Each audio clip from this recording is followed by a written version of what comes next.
प्यारे बच्चों, ਅੱਜ ਅਸੀਂ ਸਾਇੰਸ ਦੀ ਵੀਕਲੀ ਪ੍ਰੈਕਟਿਸ ਸ਼ੀਟ 14 ਡਿਸਕਸ ਕਰਨ ਜਾ ਰਹੇ ਹਾਂ।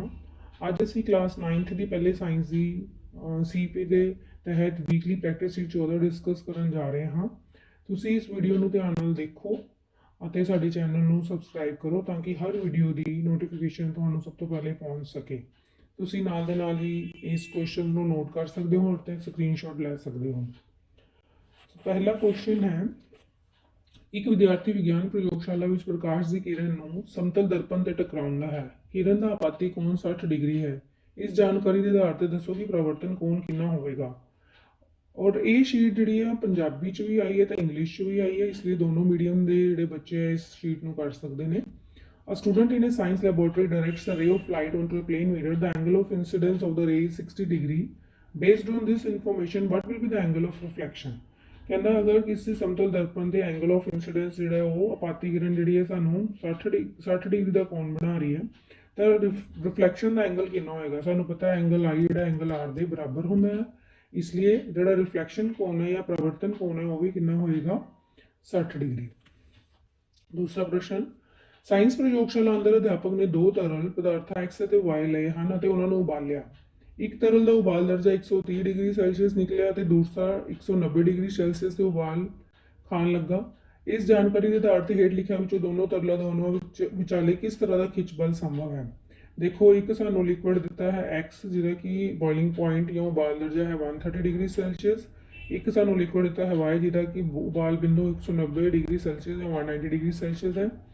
ਸੋ ਕਹਿੰਦਾ ਕਿ ਇਹਨਾਂ ਵਿੱਚੋਂ ਕਿਹੜੀ ਆਪਸ਼ਨ ਸਹੀ ਹੋਏਗੀ। ਤਰਲ X ਦੇ ਅਣੂਆਂ ਵਿਚਕਾਰ ਖਿੱਚ ਬਲ ਵਧੇਰੇ ਮਜ਼ਬੂਤ ਹੁੰਦਾ ਹੈ, ਤਰਲ Y ਦੇ ਅਣੂਆਂ ਵਿਚਕਾਰ ਖਿੱਚ ਬਲ ਵਧੇਰੇ ਮਜ਼ਬੂਤ ਹੁੰਦਾ ਹੈ। ਹੁਣ ਸਾਨੂੰ ਪਤਾ ਹੈ ਕਿ ਜਿਹੜਾ ਉਬਾਲ ਬਿੰਦੂ ਜਾਂ ਬੋਇਲਿੰਗ ਪੁਆਇੰਟ ਜ਼ਿਆਦਾ ਹੈ ਉਹਦੇ ਵਿੱਚ ਜਿਹੜੀ ਉਹਨਾਂ ਦੇ ਅਣੂਆਂ ਦੇ ਵਿੱਚ ਜਿਹੜੇ ਉਹਨਾਂ ਦੇ ਐਟਮਸ ਦੇ ਵਿੱਚ ਜਿਹੜੀ ਫੋਰਸ ਹੈ ਉਹ ਵੀ ਕੀ ਹੋਏਗੀ, ਜ਼ਿਆਦਾ ਹੋਏਗੀ।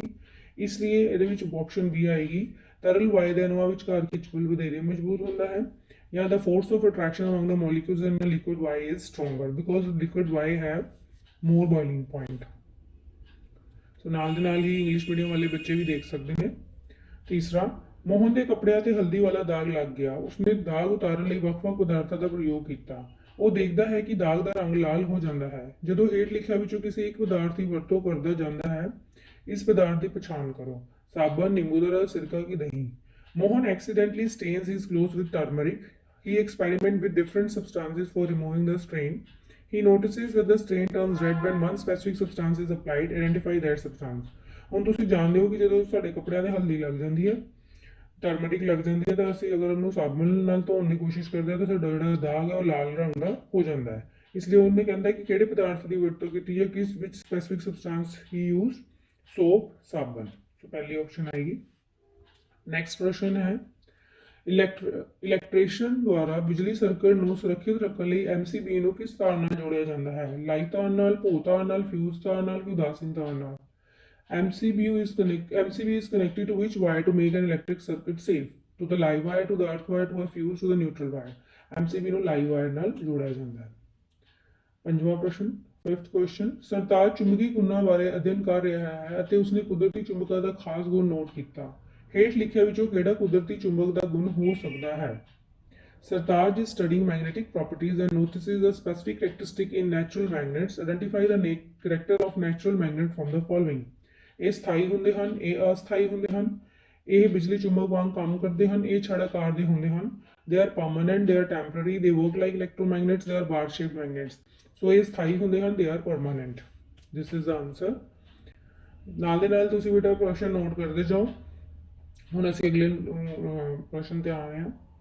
ਤੁਹਾਡੇ ਘਰ ਵਿੱਚ ਇੱਕ ਮੋਟਰ ਨੂੰ ਚਲਾਉਣ ਲਈ ਲਗਾਇਆ ਗਿਆ ਬਿਜਲੀ ਚੁੰਬਕ ਕਿਹੜੀ ਕਿਸਮ ਦੇ ਚੁੰਬਕ ਨਾਲ ਸੰਬੰਧਿਤ ਨਹੀਂ ਹੈ। ਇਹ ਕੁਦਰਤੀ ਚੁੰਬਕ ਹੈ, ਇਹ ਅਸਥਾਈ ਚੁੰਬਕ ਹੈ, ਇਹ ਬਣਾਉਟੀ ਚੁੰਬਕ ਹੈ, ਇਹ ਛੜ ਵਾਲਾ ਚੁੰਬਕ ਹੈ। Which type of magnet the electromagnet is not related to which is being used at your home to operate a motor।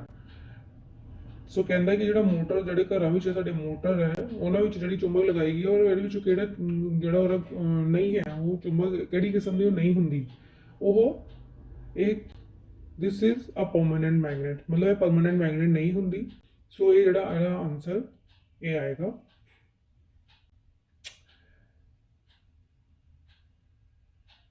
ਇੱਥੇ ਕੁਦਰਤੀ ਲਿਖਿਆ ਹੋਇਆ, ਬਟ ਇੱਥੇ ਆਪਸ਼ਨ ਜਿਹੜੀ ਆਏਗੀ ਉਹ ਸਥਾਈ ਆਏਗੀ, ਸਥਾਈ ਚੁੰਬਕ ਹੈ। ਜਿਹੜੀ ਉਹ ਜਿਹੜੀ ਆਪਸ਼ਨ ਆਏਗੀ। ਇਹ ਇੱਕ ਸਥਾਈ ਚੁੰਬਕ ਹੈ, ਇਹ ਜਿਹੜਾ ਹੁੰਦਾ ਉਹ ਨਹੀਂ ਹੁੰਦਾ।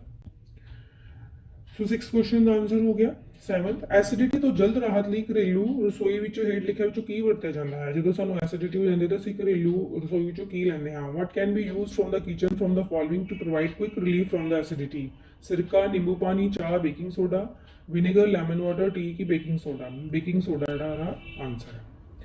8ਵਾਂ ਪ੍ਰਸ਼ਨ, ਹੇਠ ਲਿਖੇ ਵਿੱਚੋਂ ਕਿਹੜਾ ਵਿਕਲਪ ਖਮੀਰ ਅਤੇ ਉਲੀਆਂ ਦੇ ਵਿਚਕਾਰ ਮਹੱਤਵਪੂਰਨ ਅੰਤਰ ਨੂੰ ਦਰਸਾਉਂਦਾ ਹੈ? Which of the following options highlights the key difference between yeast and other fungi?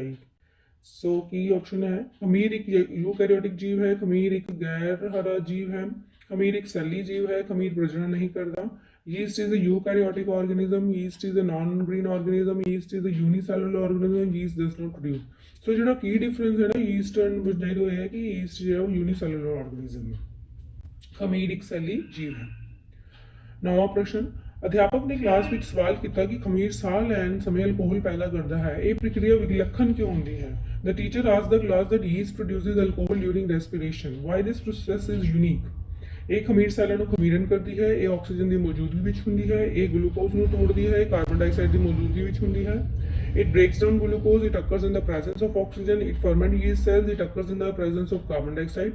So the correct answer is it breaks down glucose. ਇਹ ਖਮੀਰ ਇੱਥੇ ਜਿਹੜੀ ਤੁਹਾਡੀ ਆਪਸ਼ਨ ਹੈ ਪੰਜਾਬੀ ਮੀਡੀਅਮ ਦੇ ਵਿੱਚ ਜਿਹੜੀ ਆਪਸ਼ਨ ਹੈ ਗਲੂਕੋਜ਼ ਨੂੰ ਤੋੜਦੀ ਹੈ, ਸੀ ਆਪਸ਼ਨ ਹੈ, ਔਰ ਇੰਗਲਿਸ਼ ਮੀਡੀਅਮ 'ਚ ਇਹ ਆਪਸ਼ਨ ਹੈ ਇਟ ਬ੍ਰੇਕ ਡਾਊਨ ਗਲੂਕੋਜ਼। 10ਵਾਂ ਪ੍ਰਸ਼ਨ, ਰਾਮ ਨੇ ਖੇਲਦੇ ਹੋਏ ਇੱਕ ਉੱਚੀ ਇਮਾਰਤ ਤੋਂ ਗੇਂਦ ਥੱਲੇ ਵੱਲ ਸੁੱਟੀ, ਇਸ ਗੇਂਦ ਸੰਬੰਧੀ ਹੇਠ ਲਿਖਿਆ ਵਿੱਚੋਂ ਕਿਹੜਾ ਕਥਨ ਸਹੀ ਹੈ? ਗੇਂਦ ਆਵਰਤੀ ਗਤੀ ਕਰਦੀ ਹੈ, ਗੇਂਦ ਇਕਸਾਰ ਵੱਧਦੇ ਵੇਗ ਨਾਲ ਸਰਲ ਰੇਖੀ ਗਤੀ ਕਰਦੀ ਹੈ, ਗੇਂਦ ਇਕਸਾਰ ਘਟਦੇ ਵੇਗ ਨਾਲ ਸਰਲ ਰੇਖੀ ਗਤੀ ਕਰਦੀ ਹੈ, ਗੇਂਦ ਨਿਰੰਤਰ ਵੇਗ ਨਾਲ ਸਰਲ ਰੇਖੀ ਗਤੀ ਕਰਦੀ ਹੈ। Ram has thrown a ball from the top of a high building downward. Which of the following statement is true? Ball shows periodic motion. Ball is moving in a straight line with constant increasing speed. Ball is moving in a straight line with constant decreasing speed. Ball move with a constant speed in a straight line. So the correct option है B है। ball इकसार ਵੱਧਦੇ ਵੇਗ ਨਾਲ ਸਰਲ ਰੇਖੀ ਗਤੀ ਕਰਦੀ ਹੈ ਜਾਂ ball is moving in a straight line with constant increasing speed। ਤੁਸੀਂ ਇਹ ਕੁਐਸਚਨਾਂ ਨੂੰ ਨੋਟ ਕਰੋ ਤਾਂ ਕਿ ਅਸੀਂ ਅੱਗੇ ਚੱਲੀਏ। ਨੈਕਸਟ ਪ੍ਰਸ਼ਨ ਹੈ, ਹੇਠ ਲਿਖਿਆ ਵਿੱਚੋਂ ਸਭ ਤੋਂ ਵੱਧ ਘਣਤਾ ਕਿਸ ਤਰਲ ਪਦਾਰਥ ਦੀ ਹੁੰਦੀ ਹੈ? Which of the following liquid substance has the highest density? ਦੁੱਧ, ਸ਼ਹਿਦ, ਤੇਲ, ਪਾਣੀ, ਮਿਲਕ, ਹਨੀ, ਆਇਲ, ਬਟਰ। ਆਨਸਰ ਹੈ ਸ਼ਹਿਦ, ਹਨੀ। ਗਨੀਵ ਨੇ ਗੇਂਦ ਨਾਲ ਖੇਡਦੇ ਹੋਏ ਉਸ ਨੂੰ ਉੱਪਰ ਵੱਲ ਉਛਾਲਿਆ, ਗੇਂਦ ਕਿਸ ਕਿਸਮ ਦੀ ਗਤੀ ਕਰੇਗੀ? ਗੇਂਦ ਦੀ ਗਤੀ ਸਮਾਲ ਚਾਲ ਨਾਲ ਵਧੇਗੀ, ਗੇਂਦ ਦੀ ਗਤੀ ਦੀ ਚਾਲ ਅਸਮਾਨ ਹੋਵੇਗੀ, ਗੇਂਦ ਦੀ ਗਤੀ ਦੀ ਚਾਲ ਸਮਾਨ ਹੋਵੇਗੀ, ਇਹਨਾਂ ਵਿੱਚੋਂ ਕੋਈ ਵੀ ਨਹੀਂ। Ganev threw the ball upwards while playing with it. What type of motion will the ball have? The ball's motion will increase at a uniform rate. The ball's motion will be of non-uniform speed. The ball's motion will remain constant. None of these. सही उत्तर ਜਿਹੜਾ ਹੈਗਾ ਗੇਂਦ ਦੀ ਗਤੀ ਦੀ ਚਾਲ ਅਸਮਾਨ ਹੋਵੇਗੀ। Option B the ball's motion will be of non-uniform speed।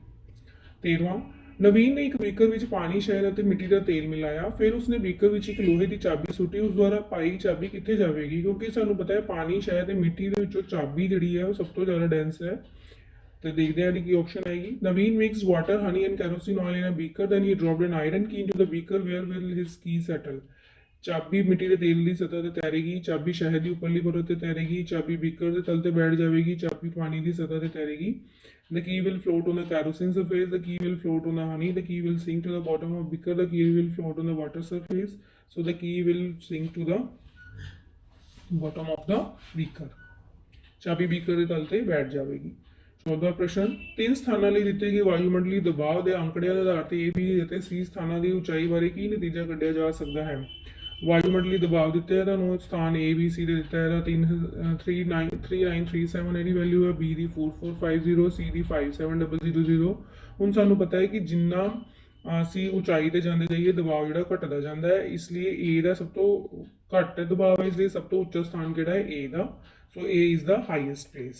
English medium 'ਚ ਵੀ ਇਹ ਕੁਐਸਚਨ ਪੁੱਛਿਆ ਕਿ based on the given atmosphere pressure data for 3 places what can be the concluded about the altitudes of places A, B and C? So A is the highest place। Note कर लो सारे बच्चे प्रश्न।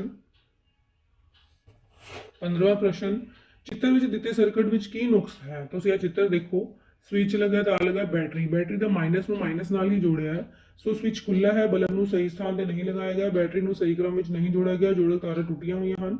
What is the problem with the circuit given in the picture? The switch is open, the bulb is placed in the wrong position, the batteries are not connected properly, the connecting wires are broken. So C option है battery ਨੂੰ ਸਹੀ ਕ੍ਰਮ ਵਿੱਚ ਨਹੀਂ ਜੋੜਿਆ ਗਿਆ, the batteries are not connected properly. ਕਿਉਂਕਿ ਸਾਨੂੰ ਪਤਾ ਹੈ ਇੱਕ ਬੈਟਰੀ ਦਾ ਮਾਈਨਸ ਜਿਹੜਾ ਪਲੱਸ ਨਾਲ ਜੋੜਨਾ ਹੁੰਦਾ, ਇਹਨਾਂ ਨੇ ਦੋਨਾਂ ਦੇ ਮਾਈਨਸ ਇਕੱਠੇ ਜੋੜ ਦਿੱਤੇ ਹਨ। 16 ਚੁੰਬਕ ਦੀ ਚੁੰਬਕੀ ਸ਼ਕਤੀ ਨੂੰ ਬਚਾਈ ਰੱਖਣ ਲਈ ਹੇਠ ਲਿਖਿਆ ਵਿੱਚੋਂ ਕਿਹੜਾ ਕਾਰਕ ਮਹੱਤਵਪੂਰਨ ਨਹੀਂ ਹੈ? ਚੁੰਬਕ ਨੂੰ ਹਥੌੜੇ ਨਾਲ ਕੁੱਟਣਾ, ਚੁੰਬਕ ਨੂੰ ਉੱਚ ਤਾਪਮਾਨ ਤੇ ਗਰਮ ਕਰਨਾ, ਚੁੰਬਕ ਦਾ ਸਹੀ ਢੰਗ ਨਾਲ ਭੰਡਾਰ ਨਾ ਕਰਨਾ, ਚੁੰਬਕ ਨੂੰ ਲੰਬੇ ਸਮੇਂ ਤੱਕ ਅਣਵਰਤਿਆ ਛੱਡਣਾ। Which of the following factor is not important for preserving the magnetic strength of a magnet? Striking the magnet with a hammer, heating the magnet to a high temperature, improper storage of the magnet, leaving the magnet unused for a long time. So ਇਹਨਾਂ ਵਿੱਚ ਜਿਹੜਾ ਮਹੱਤਵਪੂਰਨ ਨਹੀਂ ਹੋਇਆ ਚੁੰਬਕ ਨੂੰ ਲੰਬੇ ਸਮੇਂ ਤੱਕ ਅਣਵਰਤਿਆ ਛੱਡਣਾ ਜਾਂ leaving the magnet unused for a long time। 17ਵਾਂ ਪ੍ਰਸ਼ਨ ਕਰਨ ਦੇ ਵੱਧ ਭਾਰ ਦਾ ਉਸਦੇ ਜਮਾਤੀ ਮਜ਼ਾਕ ਉਡਾਉਂਦੇ ਹਨ। ਉਹ ਆਪਣਾ ਭਾਰ ਘੱਟ ਕਰਨਾ ਚਾਹੁੰਦਾ ਹੈ, ਉਸਨੂੰ ਆਪਣਾ ਭਾਰ ਘੱਟ ਕਰਨ ਲਈ ਕੀ ਕਰਨਾ ਚਾਹੀਦਾ ਹੈ? ਦਵਾਈਆਂ ਲੈਣੀਆਂ ਚਾਹੀਦੀਆਂ ਹਨ, ਕਸਰਤ ਕਰਨੀ ਅਤੇ ਸੰਤੁਲਿਤ ਭੋਜਨ ਖਾਣਾ ਚਾਹੀਦਾ ਹੈ, ਆਪਣੇ ਸਹਿਪਾਠੀਆਂ ਨਾਲ ਸਲਾਹ ਮਸ਼ਵਰਾ ਕਰਨਾ ਚਾਹੀਦਾ ਹੈ, ਖਾਣਾ ਘੱਟ ਖਾਣਾ ਅਤੇ ਜ਼ਿਆਦਾ ਸੌਣਾ ਚਾਹੀਦਾ ਹੈ। Karan's classmate make fun of his excess weight. He wants to reduce his weight. What should he do to reduce his weight? Should take medicines, should exercise and eat a balanced diet, should consult with classmates, should eat less and sleep more. So ਕੀ ਕਰਨਾ ਚਾਹੀਦਾ ਹੈ? B option ਕਸਰਤ ਕਰਨੀ ਅਤੇ ਸੰਤੁਲਿਤ ਭੋਜਨ ਖਾਣਾ ਚਾਹੀਦਾ ਹੈ, should exercise and eat a balanced diet. 18ਵਾਂ ਪ੍ਰਸ਼ਨ ਹੇਠ ਲਿਖਿਆ ਵਿੱਚੋਂ ਕਿਹੜੀਆਂ ਸਥਿਤੀਆਂ ਵਿੱਚ ਪ੍ਰਕਾਸ਼ ਦੀ ਕਿਰਨ ਪੂਰੀ ਤਰ੍ਹਾਂ ਬਿਖਰੇਗੀ ਅਤੇ ਟਿੰਡਲ ਪ੍ਰਭਾਵ ਨਜ਼ਰ ਆਏਗਾ? ਦੁੱਧ ਅਤੇ ਪਾਣੀ ਵਿੱਚੋਂ ਪ੍ਰਕਾਸ਼ ਕਿਰਨ ਪੁੰਜ ਲੰਘਾਇਆ ਜਾਣ ਤੇ, ਫੈਰਸ ਸਲਫੇਟ ਦੇ ਘੋਲ ਵਿੱਚੋਂ ਪ੍ਰਕਾਸ਼ ਕਿਰਨ ਪੁੰਜ ਲੰਘਾਇਆ ਜਾਣ ਤੇ, ਐਲਕੋਹਲ ਅਤੇ ਪਾਣੀ ਦੇ ਘੋਲ ਵਿੱਚੋਂ ਪ੍ਰਕਾਸ਼ ਕਿਰਨ ਪੁੰਜ ਲੰਘਾਇਆ ਜਾਣ ਤੇ, ਖੰਡ ਦੇ ਘੋਲ ਵਿੱਚੋਂ ਪ੍ਰਕਾਸ਼ ਕਿਰਨ ਪੁੰਜ ਲੰਘਾਇਆ ਜਾਣ ਤੇ। In which of the following situations will light scatter completely and the Tyndall effect will be? ਸਾਨੂੰ ਪਤਾ ਹੈ ਕਿ ਜਿਹੜਾ Tyndall effect ਹੈ, Tyndall ਪ੍ਰਭਾਵ colloidal solutions 'ਚ ਹੀ ਸਾਨੂੰ ਨਜ਼ਰ ਆਉਂਦਾ ਹੈ। So when a beam of light is passed through a milk and a water solution, this is the right answer. ਦੁੱਧ ਅਤੇ ਪਾਣੀ ਵਿੱਚੋਂ ਪ੍ਰਕਾਸ਼ ਕਿਰਨ ਪੁੰਜ ਲਗਾਇਆ ਜਾਣ ਤੇ। ਇਹ ਪ੍ਰਸ਼ਨਾਂ ਨੂੰ ਨੋਟ ਕਰ ਲਓ, ਤੁਸੀਂ ਇਹਨਾਂ ਦਾ ਸਕਰੀਨਸ਼ਾਟ ਵੀ ਲੈ ਸਕਦੇ ਹੋ। ਅਗਲੇ ਪ੍ਰਸ਼ਨ ਤੇ ਆਨੇ 19ਵੇਂ ਪ੍ਰਸ਼ਨ ਤੇ ਹੇਠ ਲਿਖਿਆਂ ਦਾ ਸਹੀ ਮਿਲਾਨ ਕਿਹੜਾ ਹੈ? Anaemia protein, rickets vitamin C, scurvy vitamin D, ਗਿਲਰਡ iodine. Which of the following is the correct pairing? Anaemia protein ਨਹੀਂ, rickets vitamin C no, scurvy vitamin D no, goitre iodine ਹਾਂਜੀ ਗੋਇਟਰ ਹੋ ਜਾਂਦਾ ਅਗਰ ਆਇਓਡੀਨ ਦੀ ਕਮੀ ਹੋਵੇ ਸਾਡੇ salt 'ਚ। ਗਿਲਰਡ iodine.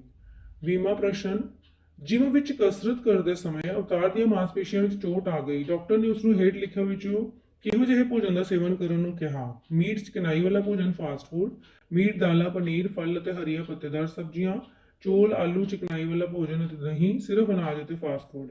While exercising in the gym, Avtar injured his muscles. Which of the following types of food did the doctor recommend him to consume? Meat, fatty foods, fast food, meat, lentils, paneer, fruits and leafy greeny vegetables, rice, potatoes, fatty foods and yogurt, only grains and fast food। ਕੀ ਖਾਣਾ ਚਾਹੀਦਾ ਉਹਨੂੰ ਕਿਉਂਕਿ ਉਹਦੀ muscles ਕਸਰਤ ਕਰਦੇ ਮਾਸਪੇਸ਼ੀਆਂ ਦਾ ਚੋਟ ਆਈ ਹੈ ਤਾਂ ਮਸਲਸ ਬਣਾ ਲਈ, ਉਹਨੂੰ ਕੀ ਖਾਣਾ ਚਾਹੀਦਾ? ਮੀਟ ਦਾਲਾਂ ਪਨੀਰ ਫਲ ਅਤੇ ਹਰੇ ਪੱਤੇਦਾਰ ਸਬਜ਼ੀਆਂ, meat lentils paneer fruits and ਲੀਵੀ, ਕਿਉਂਕਿ ਇਹ ਸਾਰੇ ਜਿਹੜੇ ਪ੍ਰੋਟੀਨ ਦੇ ਰਿਚ ਸੋਰਸ ਨੇ ਜਿਹੜੇ ਕਿ ਮਸਲਸ ਬਣਾਉਂਦੇ ਆ। 21ਵਾਂ ਪ੍ਰਸ਼ਨ ਸੁਨੀਤਾ ਦੇ ਅਧਿਆਪਕ ਨੇ ਅੱਜ 7ਵੀਂ ਜਮਾਤ ਨੂੰ ਪਰਿਵਰਤਨ ਬਾਰੇ ਪੜ੍ਹਾਇਆ। ਉਸਨੇ ਦੱਸਿਆ ਕਿ ਪਰਿਵਰਤਨ ਦੀਆਂ ਦੋ ਮੁੱਖ ਕਿਸਮਾਂ ਹਨ। ਭੋਜਨ ਦਾ ਪਕਾਉਣਾ ਕਿਸ ਕਿਸਮ ਦਾ ਪਰਿਵਰਤਨ ਹੈ? ਕਹਿੰਦਾ ਭੋਜਨ ਦਾ ਪਕਾਉਣਾ ਕਿਸ ਕਿਸਮ ਦਾ ਪਰਿਵਰਤਨ ਹੈ? ਭੌਤਿਕ ਅਤੇ ਅਪਰਤਵਾਂ, ਭੌਤਿਕ ਅਤੇ ਪਰਤਵਾਂ ਪਰਿਵਰਤਨ, ਰਸਾਇਣਿਕ ਅਤੇ ਪਰਤਵਾਂ, ਰਸਾਇਣਿਕ ਅਤੇ ਅਪਰਤਵਾਂ। Sunita's teacher taught the 7th grade class about changes today. They explained that there are two main types of changes. What type of change is cooking food? Physical and irreversible change, physical and reversible change, chemical and reversible change, chemical and irreversible change। D option ਜਿਹੜੀ ਆਏਗੀ ਰਸਾਇਣਿਕ ਵੀ ਹੈ ਤੇ ਅਪਰਤਵਾਂ ਵੀ ਹੈ, ਕਿਉਂਕਿ food ਜਦੋਂ ਇੱਕ ਵਾਰੀ ਪੱਕ ਜਾਂਦਾ ਤਾਂ ਇੱਕ ਤਾਂ ਕੈਮੀਕਲ ਚੇਂਜ ਹੈ ਔਰ irreversible ਹੈ।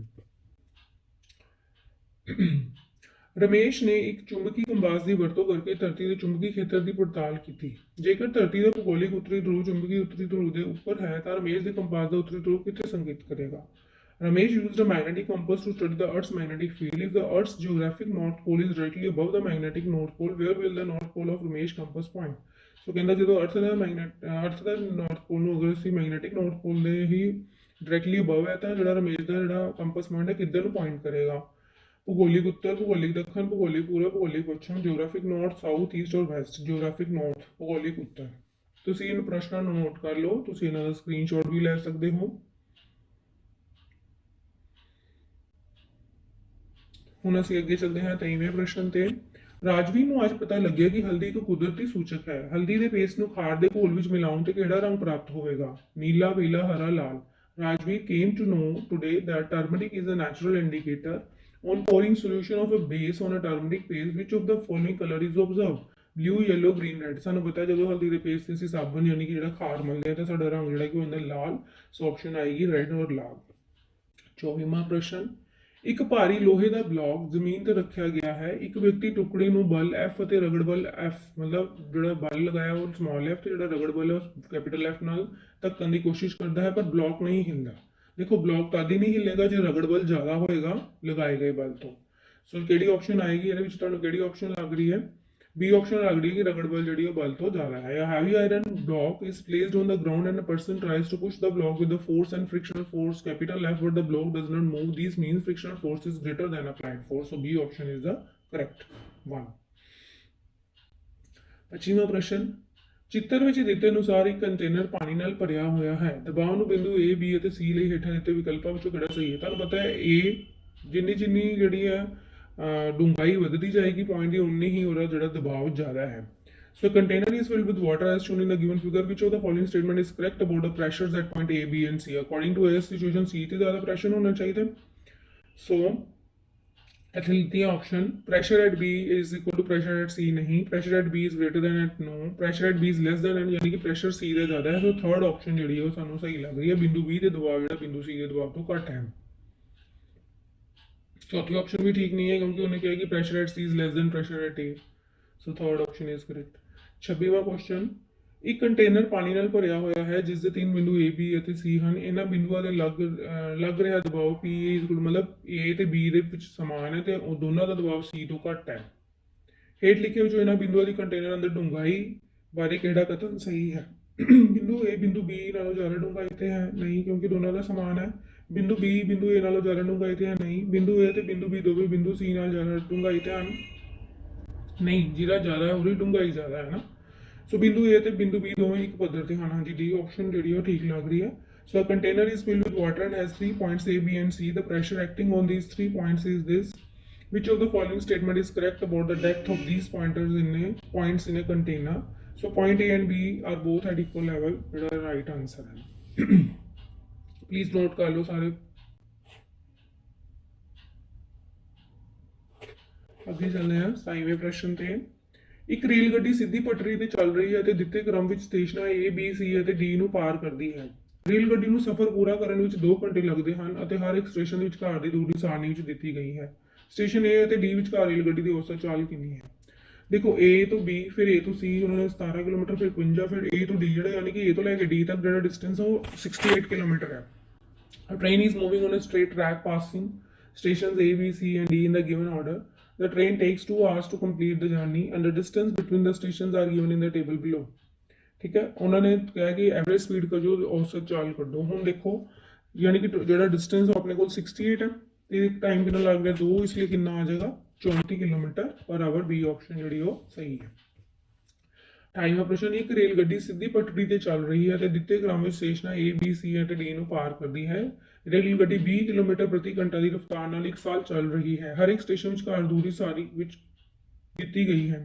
ਸਟੇਸ਼ਨ ਦਿੱਤਾ ਉਹਨਾਂ ਨੇ A ਤੋਂ B ਫਿਰ A ਤੋਂ C ਤੇ A ਤੋਂ D 17, 52 ਤੇ 68। B ਅਤੇ C ਵਿਚਕਾਰ ਯਾਤਰਾ ਕਰਨ ਲਈ ਕਿੰਨਾ ਸਮਾਂ ਲੱਗੇਗਾ? ਹੁਣ ਸਮਾਂ ਦਾ ਫਾਰਮੂਲਾ ਵੀ ਹੁੰਦਾ ਦੂਰੀ ਬਟਾ ਚਾਲ। ਸੋ ਦੂਰੀ ਕਿੰਨੀ ਹੈ? ਦੇਖੋ ਪਹਿਲੇ ਅਸੀਂ ਹੁਣ B ਤੇ C ਦੇ ਵਿਚਕਾਰ ਹੈ। ਹੁਣ ਦੇਖੋ ਜਦੋਂ ਉਹ A ਤੋਂ B ਤੱਕ ਗਿਆ ਤਾਂ 17 ਸੀ, ਫਿਰ A ਤੋਂ C ਤੱਕ ਉਹਨਾਂ ਨੇ ਟੋਟਲ ਜਿਹੜੀ ਦੂਰੀ ਉਹ 51 ਦਿੱਤੀ ਹੈ ਤੇ ਫਿਰ B ਤੋਂ C ਕਿੰਨੀ ਹੋਏਗੀ? ਜੇ ਅਸੀਂ ਮਾਈਨਸ ਕਰਾਂਗੇ 51 ਚੋਂ 17 ਕਿੰਨੇ ਆ ਗਿਆ 34 ਤੇ ਜਿਹੜਾ ਸਾਨੂੰ ਸਮਾਂ ਜਿਹੜਾ ਸਾਨੂੰ ਚਾਲ ਦਿੱਤੀ ਉਹ 20 ਕਿਲੋਮੀਟਰ ਪ੍ਰਤੀ ਘੰਟਾ ਹੈ। ਸੋ ਦੂਰੀ ਕਿੰਨੀ ਆ ਗਈ 34, ਚਾਲ ਆ ਗਈ 20 ਕਿਲੋਮੀਟਰ ਪ੍ਰਤੀ ਘੰਟਾ। ਜਦੋਂ ਅਸੀਂ ਇਹਨੂੰ ਸੋਲਵ ਕਰਾਂਗੇ ਤੇ ਸਾਡੇ ਕੋਲ 1.7 ਘੰਟੇ ਆ ਰਿਹਾ ਹੈ। ਇਸ ਲਈ ਡੀ ਆਪਸ਼ਨ ਜਿਹੜੀ ਹੈ ਉਹ ਸਹੀ ਆਨਸਰ ਹੈ। 1.7 ਘੰਟੇ ਜਾਂ 1.7 ਆਵਰਸ। क्वेश्चन सेम ही है। How much time does it take to travel between station B and C। 29वां प्रश्न एंड इन्हां नूं नोट कर लो फिर अगे चलते हैं।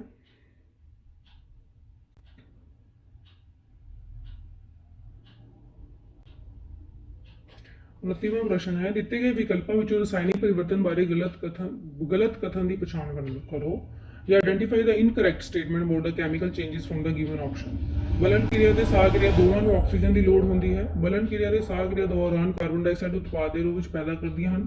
ਬਲਨ ਕਿਰਿਆ ਤੇ ਸਾਹ ਕਿਰਿਆ ਹਮੇਸ਼ਾ ਊਰਜਾ ਉਤਪੰਨ ਕਰਦੀਆਂ ਹਨ। ਬਲਨ ਕਿਰਿਆ ਤੇ ਸਾਹ ਕਿਰਿਆ ਹਮੇਸ਼ਾ ਨਿਯੰਤਰਿਤ ਹੁੰਦੀਆਂ ਹਨ। ਸੋ ਬਾਕੀ ਸਟੇਟਮੈਂਟ ਤਾਂ ਠੀਕ ਲੱਗ ਰਹੀਆਂ ਨੇ, ਸਿਰਫ ਬੀ ਆਪਸ਼ਨ ਜਿਹੜੀ ਬਲਨ ਕਿਰਿਆ ਤੇ ਸਾਹ ਕਿਰਿਆ ਹਮੇਸ਼ਾ ਨਿਯੰਤਰਿਤ ਹੁੰਦੀਆਂ ਹਨ ਜਾਂ both combustion and respiration are always control process, ਇਹ ਜਿਹੜੀ ਹੈਗੀ ਆ ਗਲਤ ਲੱਗ ਰਹੀ ਹੈ।